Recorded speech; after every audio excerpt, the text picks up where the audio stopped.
So in this video, I need answers.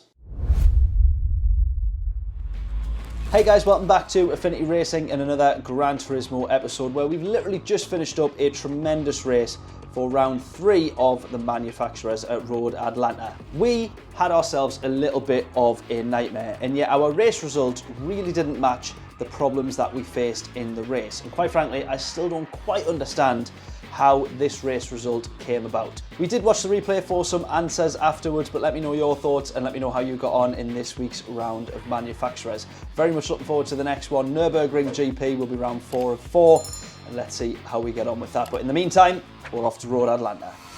Right, let's head off on this one. Starting near the front, not quite the front, but near the front. No red Neville's here. Right. P2 and 3 already side by side. Oh! That is very close to the Porsche.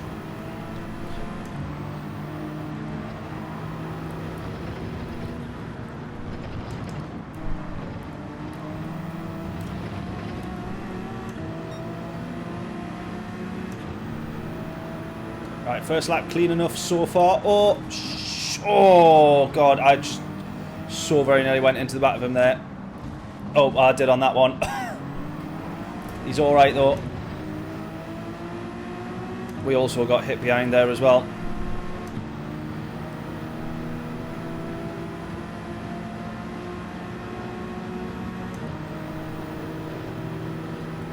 I'm gonna stay behind him here just to so we don't have the possible accusation that we pushed him out of one corner, compromised his exit, and then got alongside and passed him.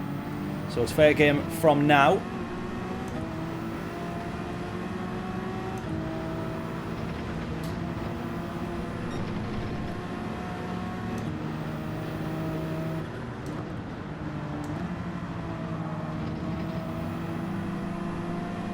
I actually think, looking at this, right, I'm being serious here. Looking at this and the tyre wear already just from one lap, that is way more than I thought at ×3 tyre wear. I actually think we might end up doing 2 stints on the softs here. Just some initial thoughts. What do we reckon?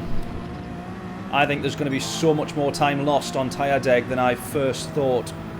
I reckon 2 laps could be 2 stints on the soft could be worth it.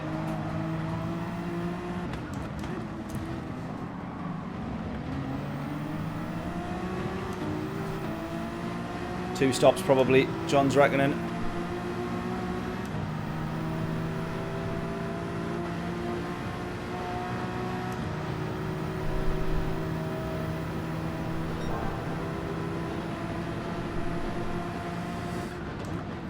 Thought about taking a bit of a risk and a bit of a dive there, but let's not do that just yet. I'm going to get him on exit here though, which is nice.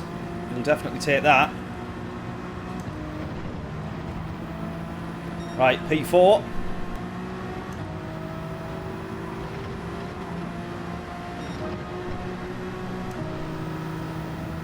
Right, we're going to the inside, making intentions known on this one. He's to the outside now. He's still going to hold on to it though. Nicely done. We go side by side into this chicane, which very rarely ends well, but we're just going to hold our line. He backs out. Lovely stuff. We are on the podium now then. Right, well, 4 laps, we got what we came for. Now we've got to hold on to it for another 24. Oh, well, we won't hold on to it with much luck there like that, will we? Oh, now we got damage as well. Now we got damage. These guys are closing right up as well. This is really not good, really not ideal.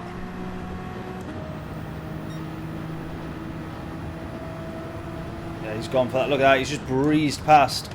That was a car that we were matching for pace, more or less along the straights.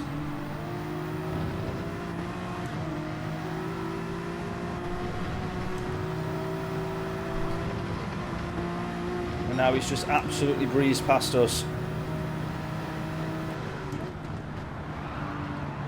Where is he going? No! How's he done that? How's he made that mistake there? Oh no, penalty, 4-second penalty, you've got to be kidding me. How can the game not tell that he's just driven into the wall, came back onto the track? I should have judged that one so much better, I think, in hindsight, but we probably still had less than a second to react there. Oh no, this game. Our chances of a podium slowly, well, very quickly actually, dwindling from us, I would say here. Oh, you've got to be kidding. That is absolutely brutal. How does it decide that we get a penalty for that? How does it decide we get a penalty for that?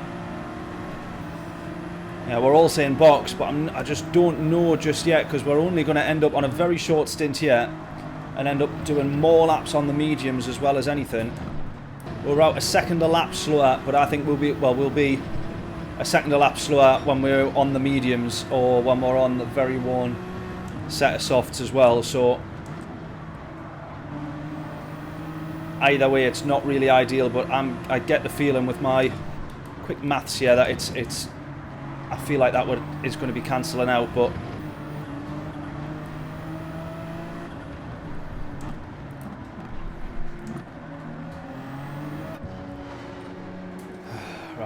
right, P1 into the pits. Be interesting to see what he comes out on.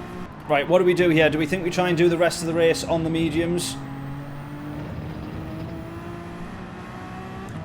Or do we go for it? It's whether or not we can gain back the 30 seconds or the 25 seconds pit stop loss. And also as well, it's not whether or not you're, 2 seconds a lap quicker or 3 seconds a lap quicker.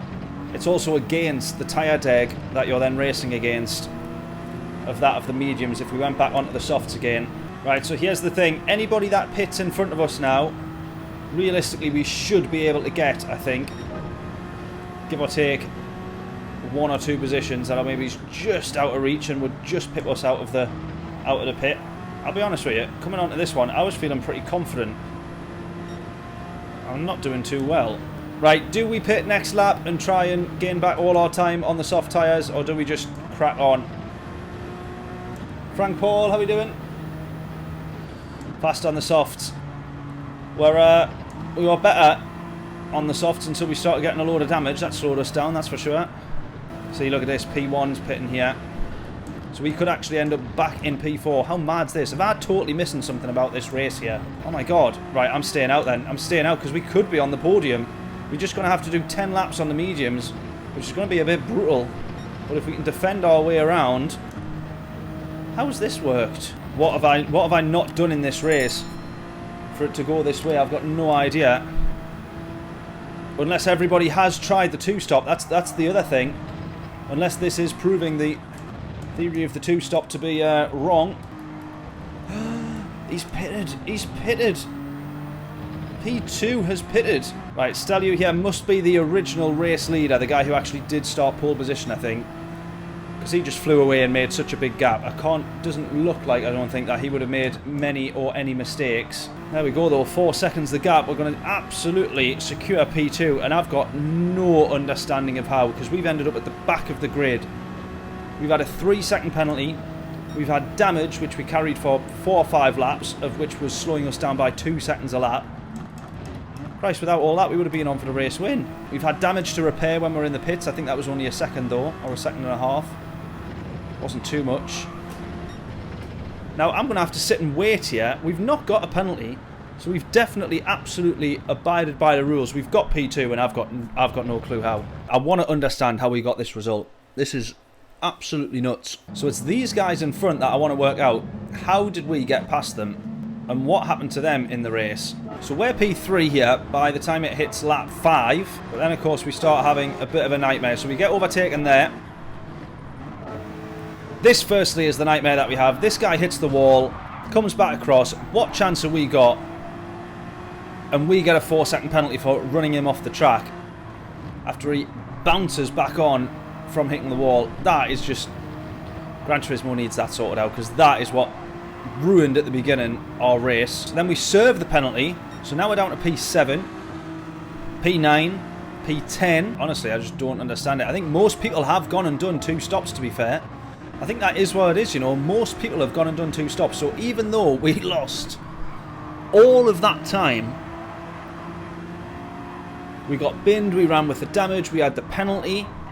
We pitted earlier than we really wanted to. We could have got a couple of more laps out of the softs. Somehow or another, that has got us back up into P2, and everybody else must have done, as it looks like here, they've all done a second stint on the soft tyres. So I still don't quite understand it, because the amount of time we lost surely was not the difference in the two strategies, if that makes sense. But wow, crazy.